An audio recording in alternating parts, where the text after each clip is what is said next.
ऐसा कैसे निश्चय कर लिया कि भजन नहीं हो रहा? क्यों नहीं हो रहा है? क्यों नहीं होगा? हमारा मानव जीवन वो संपूर्ण शक्ति संपन्न है जिससे भगवत प्राप्ति करनी है। बिना भजन के भगवत प्राप्ति असंभव है। भजन हमारा जीवन। आज हम सुबह साधकों से यही कह रहे थे, लोग जीते कैसे हैं बिना भजन के? विषय सेवन, विषय चिंतन, प्रपंच चिंतन, ये सब बन सकता है, भजन नहीं बन सकता। कैसी बात करते हो? प्रयासरत क्यों नहीं हो? इतना क्यों इंद्रिय और मन को प्रोत्साहन दे दिया विषयों के लिए कि वो भजन के लिए ना बोल दिया कि भजन ना बने तो भगवत प्राप्ति कर? किस उद्देश्य का पालन करने के लिए मानव जीवन प्राप्त किए? क्या उद्देश्य है? क्या रुपया, समाज प्रियता, मान प्रतिष्ठा, ये सब यहीं धरी रह जाएगी। इंद्रियों का दुलार, मन का दुलार, ये नरक की प्राप्ति कराएगा। हम भगवान के निज अंश हैं। हम भगवान के भक्तों के संग से अपने मन को जबरदस्ती बलात् भजन में लगाएंगे। हम अविनाशी भगवान के अंश हैं, हम क्या नहीं कर सकते? ये कैसे कह दिया कि हम भजन नहीं कर सकते? नहीं, बिल्कुल गलत। निरुत्साहित होकर ऐसे वचन ना बोलने चाहिए और ना ऐसे वचनों को सुनना चाहिए। भजन नहीं कर सकते और सब कर सकते हैं। हमारी वाणी है, बोल सकते हैं, तो राम क्यों नहीं बोले? राधा क्यों ना बोले? कृष्ण क्यों ना बोले? मृदु क्यों ना बोले? हितकर क्यों ना बोले? हाथ है तो हम परोपकार क्यों ना करें? पैर है तो हम प्रदक्षिणा क्यों ना करें? हृदय है तो हम भगवान को समर्पित क्यों ना करें? अन्य साधन सब शून्य है। भगवान का नाम जप ही अंक है। जैसे अंक रखने से शून्य 10 गुना महत्व रखता है, अंक हटा देने पर शून्य का कोई महत्व नहीं। ऐसे ही भगवत चिंतन शून्य, हर सत्क्रिया यहां से ब्रह्मलोक तक ले जाएगी, लेकिन ब्रह्मलोक भी नाशवान है। आ ब्रह्म स्तंभ पर्यंतम सर्वम मायामयम जगत सत्यम सत्यम पुनः सत्यम हरिर नामयु केवलम। हमें ऐसा नहीं बोलना। आप चूंकि भजन कर रहे हैं, समाज के लिए प्रश्न है, लेकिन बिल्कुल हम इस बात को सुनना नहीं चाहेंगे कि हमसे भजन नहीं होता। भजन होता सिद्धों से है। साधक को जबरदस्ती भजन करना पड़ता है। हम अभ्यास योग युक्तेन चेतसा नान्यगामिना, हम ऐसा अभ्यास इस जन्म में करेंगे, हमारा चित्त भगवान को छोड़कर और कोई चिंतन ही न करे। अभ्यास के द्वारा सब कुछ किया जा सकता है। हम निराश, हताश, उदास ऐसे व्यक्ति नहीं, ऐसे व्यक्तित्व नहीं होना चाहिए। किसी भी स्थिति में, किसी भी कार्य प्रणाली में, किसी भी क्षेत्र में निराशा हमारे अंदर नहीं होनी चाहिए। हमारे अंदर उत्साह होना चाहिए। हम रौंद के फेंक देंगे हर बाधाओं को। हम भगवान के बच्चा हैं, हम अविनाशी परमात्मा के अंश हैं। ऐसा नहीं है कि हम इंद्रियों की विलासिता और मन की भोग विलासिता में ऐसा बोल पड़े कि हमसे भजन होता ही नहीं, भजन के बिना नहीं। भगवान की प्राप्ति के लिए सुलभ मार्ग भजन है। भगवान का जितना चिंतन किया जाएगा उतना ही हम माया से हटकर भगवान के समीप होते जाएंगे। अनन्य चेता सततम यो माम स्मृति नित्य सा तस्याहम सुलभा पार्थ। भगवान उसके लिए सुलभ होते हैं जो नित्य निरंतर भगवान का चिंतन करता है।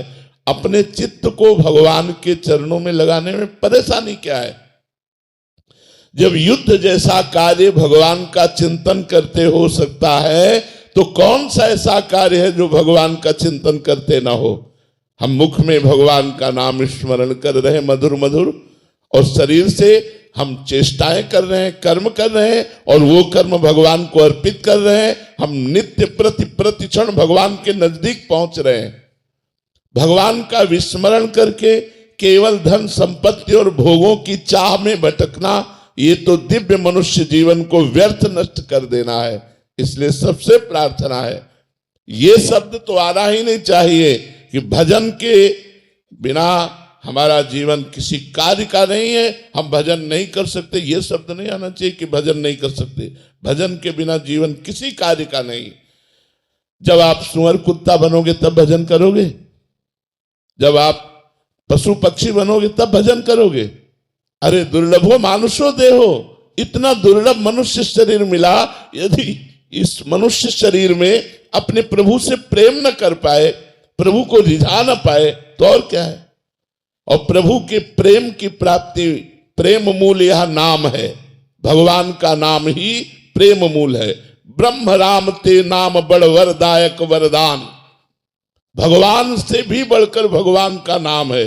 यदि हम राम राम कृष्ण कृष्ण हरि हरि राधा राधा प्रतिपल रट रहे हैं तो भगवान हमारे हृदय में प्रकाशित होंगे, भगवान हमारे नेत्रों में जरूर वो सामर्थ्य देंगे कि इस माया का पर्दा हटाकर हम कण कण में क्षण क्षण में भगवान का अवलोकन करें। भगवान विराजमान है। इसलिए ये निरुत्साहित करने वाली बात तो किसी की जबान में नहीं आनी चाहिए। हम प्रयास करेंगे, हो सकता है हमारा प्रयास असफल प्रयास रहे, लेकिन हम फिर प्रयास करेंगे तो 1 2 3 बार 4 बार हम किसी बार तो सफल प्रयास करने वाले बन ही जाएंगे। हमें निराशा बिल्कुल पसंद नहीं। हताश होना, उदास होना, निराश होना ये हमारे जीवन में नहीं, और ये हम मनुष्य जीवन में बर्दाश्त नहीं करना चाहते। आप लोग वहीं परास्त हो रहे हो जहां भगवान का आश्रय नहीं। क्या है, आप विचार करके देखिए, जिसकी दोनों किडनी फेल हो, डायलिसिस हो रहा हो, शरीर भीषण कष्ट से युक्त हो, हम दहाड़ रहे हैं, अभी मृत्यु हो जाए उसकी क्या परवाह। हम भगवान के जन हैं, भगवान के अंश हैं, हम कोई शरीर थोड़ी है। शरीर अगर कष्ट में है तो वो अपनी तरफ बना रहे, हम अपनी तरफ हैं। हमारा जन्म केवल इस बात को लेके बैठ जाए कि हमारी किडनी खराब, हमारा कष्ट है, अब हम कुछ कर नहीं सकते। नहीं, हम हर वो कार्य कर सकते हैं जो स्वस्थ आदमी कर सकता है। हमारे में जोश होना चाहिए, हमारा में संकल्प शक्ति होनी चाहिए। वो तभी होगी जब अध्यात्म से जुड़ोगे। भजन करो, भगवान का नाम स्मरण करो और उत्साहित रहो और वीर पुरुष बनो, कायर पुरुष नहीं। ये मैं नहीं कर सकता, ये हमारी डायरी में नहीं है। अधर्म की बात अलग है, धर्म और सही मार्ग में चलने के लिए ये मैं नहीं कर सकता, ये डायरी में नहीं। हमें जो सतमार्ग में करना है वो हम करेंगे। भजन बड़ा है या माया का प्रकोप बड़ा है, भगवान की कृपा बड़ी है या माया का प्रकोप, ऐसा नहीं। हम सबसे प्रार्थना करते हैं, आप लोग कायर बनोगे तो ना इस लोक के रह जाओगे ना परलोक के रह जाओगे, और वीर बनोगे तो जो चाहोगे वो प्राप्त कर लोगे। तुम भगवान की संतान हो, महाबली अनंत वैभवशाली हनुमान जी महाराज जिनके चरणों को दुलार करते हैं, उन भगवान के बच्चे हो, उन भगवान के अंश हो। तुम में अपार सामर्थ्य, तुम अपनी शक्ति को जागृत करो और जागृत करके भगवत प्राप्ति करो। जब हम भगवान को अधीन कर सकते हैं भगवान का नाम जप करके, तो और क्या नहीं कर सकते। इसलिए खूब नाम जप करो। जबान हिलाने में क्या जाता है, राधा राधा राधा राधा राधा राधा, इसी से भगवत प्राप्ति हो जाएगी। जो कर्म करो भगवान को समर्पित करो, खूब नाम जप करो। देखो भोग विलास तो लंका में भी बहुत था, लेकिन विभीषण जी ने भक्ति की कि नहीं की। हम वही बात बार बार आपको दोहरा रहे हैं। हमारा जिद्दी स्वभाव होना चाहिए। हम जिस कार्य को करना है उसे करके रहेंगे, चाहे लाख बाधाएं आए, मुझे परास्त कोई नहीं कर सकता। अगर हमारा स्वभाव इस कोटि का रहेगा तो हमें कोई परास्त नहीं कर सकता। लंका निश्चर निकर निवासा, यहां कहां सज्जन कर वासा। जहां एक भी सज्जन पुरुष नहीं, घोर राक्षसी प्रवृत्ति का तांडव हो रहा है, वहां विभीषण जी ने वो भक्ति की कि भगवान कह रहे, तुम सारी के संत प्रिय मोरे, धरो देह नहीं आन निहोरे। तुम्हारे जैसे संतों के लिए मैं अवतार धारण करता हूं। जब लंका जैसे क्षेत्र में भक्ति का विस्तार विभीषण जी ने अपने हृदय में कर लिया, तो हम चाहे अमेरिका में हो, चाहे हॉलैंड में हो, चाहे इंग्लैंड में, कहीं भी हो, जब हम नहीं बदलने वाले तो हमें कोई नहीं बदल सकता। हम मांस नहीं खाना चाहते, कोई नहीं खवा सकता। हम मदिरा नहीं पीना चाहते, कोई नहीं पिला सकता। हम व्यभिचार नहीं करना चाहते, कोई नहीं करा। और अगर हम करना चाहते हैं तो भारत में क्या वृंदावन में करोगे? क्या नहीं है यहाँ? अगर भगवान है तो सब कुछ है। यहाँ भगवान भी है तो सब कुछ है। अगर हम भजन ना करना चाहें तो वृंदावन में भी भजन नहीं होगा, और भजन करना चाहे तो अमेरिका में, इंग्लैंड में, हॉलैंड में, जहां भी हो तुम सब जगह भजन कर सकते हो, क्योंकि आपको भजन करना है। हम एक ही मेज में बैठे हैं, दूसरा कुछ खा रहा है, हमें जो पसंद है वो हम पा रहे हैं, राधा राधा राधा, उसका प्रभाव हमारे ऊपर थोड़ी पड़ जाएगा। एक ही ऑफिस में काम कर रहे हैं, दूसरा अपनी चाल चल रहा है, हम अपनी चाल चल रहे हैं, क्या फर्क पड़ता है। इसलिए ये बात रख कर कि हम विदेश में विषय बाहुल्यता होने के कारण भजन में हम गति नहीं कर पा रहे, ऐसी बात गलत है। बहुत से ऐसे भक्त हैं जो हम आपको बता सकते हैं, हमारे ही परिचय के हैं। एक तो ऐसे गृहस्थ हैं जो 30-35 वर्ष की अवस्था है, रुपया पैसा सब वैभव, और उन्होंने वृंदावन में संकल्प किया आजीवन ब्रह्मचर्य से रहूंगा, कभी कोई व्यसन नहीं करूंगा, कभी कोई गंदा भोजन नहीं करूंगा, और नियमित अष्टयाम सेवा अमेरिका में रह के कर रहे हैं। वो हर हफ्ते 10 दिन में भेजते रहते हैं इन लोगों के पास कि हमारे ये दिनचर्या चल रही, कोई त्रुटि तो नहीं हो रही, रंग बिहार इनके पास भेजते रहते। तो हम ये देख रहे हैं कि जैसी वृंदावन में भावनात्मक सेवा, ऐसी वो अमेरिका में कर रहे हैं। और अब जब आते हैं बड़े दैन्यता से रहते हैं, यहाँ साधारण अचला लगाया, साधारण कपड़ा पहनते हैं। तो हम अपनी रहनी से रहे। अगर हम अपनी रहनी से न रहे तो भारत में कम विचार हो रहा है क्या, कम व्यसन हो रहा है क्या, कम गंदगी है क्या। आप देख लो ना, नए नए बच्चों की आदतों को देखो कहाँ बहती हुई चली जा रही है। तो हमें चाहिए कि किसी भी देश या किसी स्थान प्रधानता से हमारी भक्ति नहीं, हमारे उद्देश्य से हमारी भक्ति बढ़े। हम जहां भी हो अपनी भक्ति को अपने हृदय में बसाएं। हम वहां के व्यवहार को, वहां के आचरणों को अपने हृदय में ना आने दें। तो हम कहीं भी रहे, हम भगवान के बन करके खूब अच्छी तरह भगवान की भक्ति कर सकते हैं। और अगर हम भक्ति ना करें तो वृंदावन में रहकर भी भक्ति नहीं कर सकते। हमें आपसे कह रहा हूं, वृंदावन भगवान का धाम है, यहां भी रह करके वो सब कुछ हो सकता है जो बाहर हो रहा है। और अगर भक्ति करना चाहो तो बाहर में भी कर सकते हो, वो सब कुछ कर सकते हो जो वृंदावन में भक्त जन कर रहे हैं, वही आप कर सकते हो। युगल सरकार विराजमान करके उनको मंगला, उनको राजभोग, उनकी आरती, उनकी चरण सेवा, उनके पद सुनाना, नाम जप करना, भगवान के भक्तों के चरित्र पढ़ना, क्या नहीं कर सकते हो। तो इसलिए हमें ये भी बात पसंद नहीं कि हम किसी देश का हवाला दे करके अपने जीवन को व्यर्थ जाने दें। नहीं, हमारा उद्देश्य मजबूत है तो हम चाहे जिस देश में रहे, चाहे जिस प्रांत में रहे, चाहे जिस जगह में रहे, हमारी भक्ति में कोई असर आने वाला नहीं।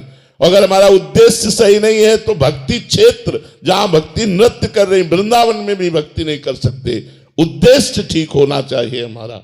हमारे ऊपर भगवान की कृपा हुई है तब हम भक्ति मार्ग में कदम रखा है। अतिशय कृपा राम की हुई, पाव देह या मार्ग सोई। तो फिर अहंकार क्यों आप थोड़ी कर रहे हैं। भगवान आपके ऊपर कृपा करके आपको भक्ति का मार्ग दिया, भक्ति करने की शक्ति दी, भगवान का नाम कृपा करके आपकी जिह्वा पर चल रहा है, तो अहंकार क्यों।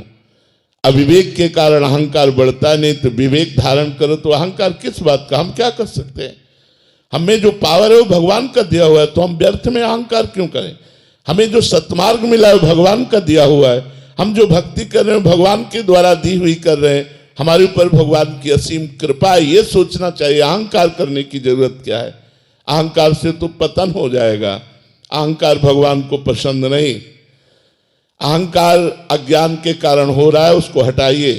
भगवान की कृपा है, आपके द्वारा जो भक्ति हो रही है, हाँ बिल्कुल। अगर अहंकार रखेंगे तो जो हो रही है वो भी छूटती चली जाएगी और काम क्रोध आदि आपके ऊपर हावी हो जाएंगे और गिर पड़ोगे। जिसने जिसने अहंकार किया उसे मुंह की खानी पड़ी।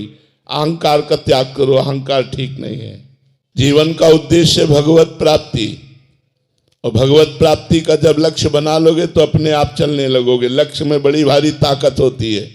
जब हमारा लक्ष्य बन जाता है कि हमको ऐसे चलना है, हमको अमुक जगह पहुंचना है, तो हम में पावर आ जाता है। लक्ष्य में पावर है। प्रिया प्रीतम की प्राप्ति करनी है, भगवत प्राप्ति करनी है, तो यही तुम्हें धर्म से चलना सिखा देगा। जब हमारा लक्ष्य भोग होते हैं और हम भक्ति करते हैं तो नाटक बन जाती है, और जब हम भोगों में होते हैं और लक्ष्य भक्ति होती है तो हमारी वही भक्ति प्रकाशित हो जाती है। हमारी बात को समझना। चक्रवर्ती सम्राट महाराज अम्बरीश समस्त भोगों के बीच में रहते हुए भगवान की अनन्य भक्ति के द्वारा ऐसे रिझा लिया कि सुदर्शन चक्र उनकी सुरक्षा में रहता था। अंगरक्षक के रूप में सुदर्शन भगवान स्वयं रहते थे। तो जब चक्रवर्ती सम्राट से ऐसी भक्ति हो सकती है तो आप 2-4 परिवार वाले अपने घर में रहकर क्यों भक्ति नहीं कर सकते? भगवान की भक्ति बहुत कृपामयी है। सुख, शांति, आनंद, परमानंद, इसी जन्म में भगवत प्राप्ति, ये सब भक्ति के द्वारा हो जाएगा। बस हमको चाहिए कि हम लगे रहें भगवान के चरणों में, नाम जप करते रहें, सदग्रंथों का पाठ करते रहें, संत जनों की वाणी सुनते रहें, अवसर मिले तो परोपकार कर दें। इसी से हमारे धर्म का पालन होगा और लक्ष्य दृढ़ हो जाने पर हमें भगवत प्राप्ति निश्चित होगी। हमारा लक्ष्य हो जाए कि मानव जीवन व्यर्थ नहीं जाने देंगे, इसी जन्म में हम भगवत प्राप्ति करेंगे। कुछ भी हो जाए, हम 100 बार गिरे, 1000 बार गिरे, तो भी हमारा जिद्दी स्वभाव यही कहेगा मैं परास्त नहीं होऊंगा, मैं आगे बढ़ूंगा, मैं भगवान की शरण तक जाऊंगा, तो निश्चित भगवान की प्राप्ति हो जाएगी।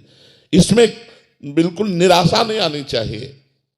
हमारा लक्ष्य भगवत प्राप्ति बन जाए तो लक्ष्य में इतनी ताकत है कि धर्म से चलने के लिए हमको सशक्त कर देगा, मजबूत कर देगा। हमारे अंदर वो सब विवेक रूपी शस्त्र आ जाएंगे जिससे हम अधार्मिक प्रवृत्तियों का नाश करके धर्म में चल सके। इसलिए लक्ष्य बनाओ भगवत प्राप्ति। लेकिन भगवत प्राप्ति का लक्ष्य वही बना सकता है जो सत्संग सुनकर अधार्मिक भोगों का त्याग कर रहा है। जो अधार्मिक भोगों को भोगता है वो केवल मनोरंजन में ऐसा बोलता है मैं भगवत प्राप्ति करना चाहता हूं, वो कर ही नहीं सकता, वो अंदर सोच ही नहीं सकता। भोगेश्वर प्रसक्ता नाम तया प्रहृत चेतसाम व्यवसायत्मिका बुद्धि समाधो न विधीयते। भोग और ईश्वर में जिसका चित्त अपहृत हो चुका है वो संकल्प ही नहीं कर पाता कि इस जन्म में मुझे भगवत प्राप्ति करनी है। इसलिए अधार्मिक भोगों का त्याग करके धर्म में विषयों का सेवन करते हुए, भगवान नाम जप करते हुए, सत्संग सुनते हुए हम अपना लक्ष्य दृढ़ करें कि इसी जन्म में मुझे भगवत प्राप्ति करनी है तो मैं धर्म से चल सकता हूं, क्योंकि भगवत प्राप्ति धर्म से होती है। एक बार भर नेत्र भगवान को देख लेना, ये सत्य है। भगवान को देख लेना। जो लोग कहते हैं मृत्यु सत्य है वो खुद जानते ही नहीं मृत्यु तो असत्य है। किसकी मृत्यु होती है? आत्मा अजर अविनाशी है। पंचभूत में मिल गए, कोई नहीं मरा। मरा कौन? कोई नहीं मरा। बोले मृत्यु सत्य, मृत्यु कहां से सत्य है? किसकी मृत्यु सत्य है? आत्मा तो अविनाशी अजर अमर है, उसे कभी मरना नहीं होता। और पंचभूतों में मिल गए तो मृत्यु किसकी हुई? किसी की नहीं। तो सत्य क्या है? भगवान का भजन। उमा कहां मैं अनुभव अपना, सत हरि भजन जगत सब सपना। सत्य है भगवान। अगर भगवान का भजन हो रहा है तो आपका सत्य में जीवन जा रहा है। अगर भगवान से विमुख हो तो भोग में जीवन, नरक में जीवन है, मृत जीवन है। मृत जीवन जिन हरि भगति हृदय नहीं आनी, जीवित सब समान ते प्राणी। वो मुर्दे के समान जिंदा माना जाता है जिसके हृदय में भगवान का स्मरण नहीं चलता, भगवान नाम जप नहीं हो रहा हो। व्यर्थ जीवन है। मरोगे तो क्या लाद के ले जाओगे? बिल्डिंग, बैंक बैलेंस, परिवार, रिश्तेदार, नातेदार, तुम्हारा शरीर भी यहीं भस्म हो जाएगा। 4 दिन की चांदनी देखो, 40 वर्ष व्यतीत हो गए, 50 वर्ष व्यतीत हो गए, पता नहीं चला। अब पता नहीं कितनी श्वासें हैं, उनमें भी कौन सा रोग आने वाला है। कैंसर आ जाए, क्या आ जाए, क्या परेशानी आ जाए, और उस समय भगवान का भजन कर पाएंगे क्या? अभ्यास नहीं किया स्वस्थ में रहकर भजन करने का तो अस्वस्थ अवस्था में फिर भजन नहीं होता। इसलिए यावत स्वस्थ मिदम कलेवरम यावच्च दूरे जरा। जब तक तुम्हारा शरीर स्वस्थ है, बुढ़ापा दूर है, भजन करके भगवान की प्राप्ति कर लो। नहीं तो फिर अगर इस जन्म को व्यर्थ में नष्ट कर दिया तो अगला जन्म पता नहीं, नाली का कीड़ा बने, भूत बने, प्रेत बने, क्या बने, कुछ भरोसा नहीं हमारे कर्मों का। जब इतना बड़ा महात्मा एक हिरन के चिंतन में अगला जन्म हिरन का पा सकता है तो हम लोग सुअर कुत्ता बन जाए तो कौन सी बड़ी बात है। इसलिए होश में निरंतर भगवान का स्मरण करते हुए ये बात समझ लो कि हर श्वास, हर मिनट, हर घंटा, हर प्रहर, हर दिन, हर मास, हर वर्ष वही सत्य है जिसमें भजन किया गया, भगवान से चित्त को जोड़ा गया। और अगर भजन नहीं किया गया तो हर श्वास व्यर्थ जा रही है, हमारा समय व्यर्थ जा रहा है। इसलिए सत्य है भगवान और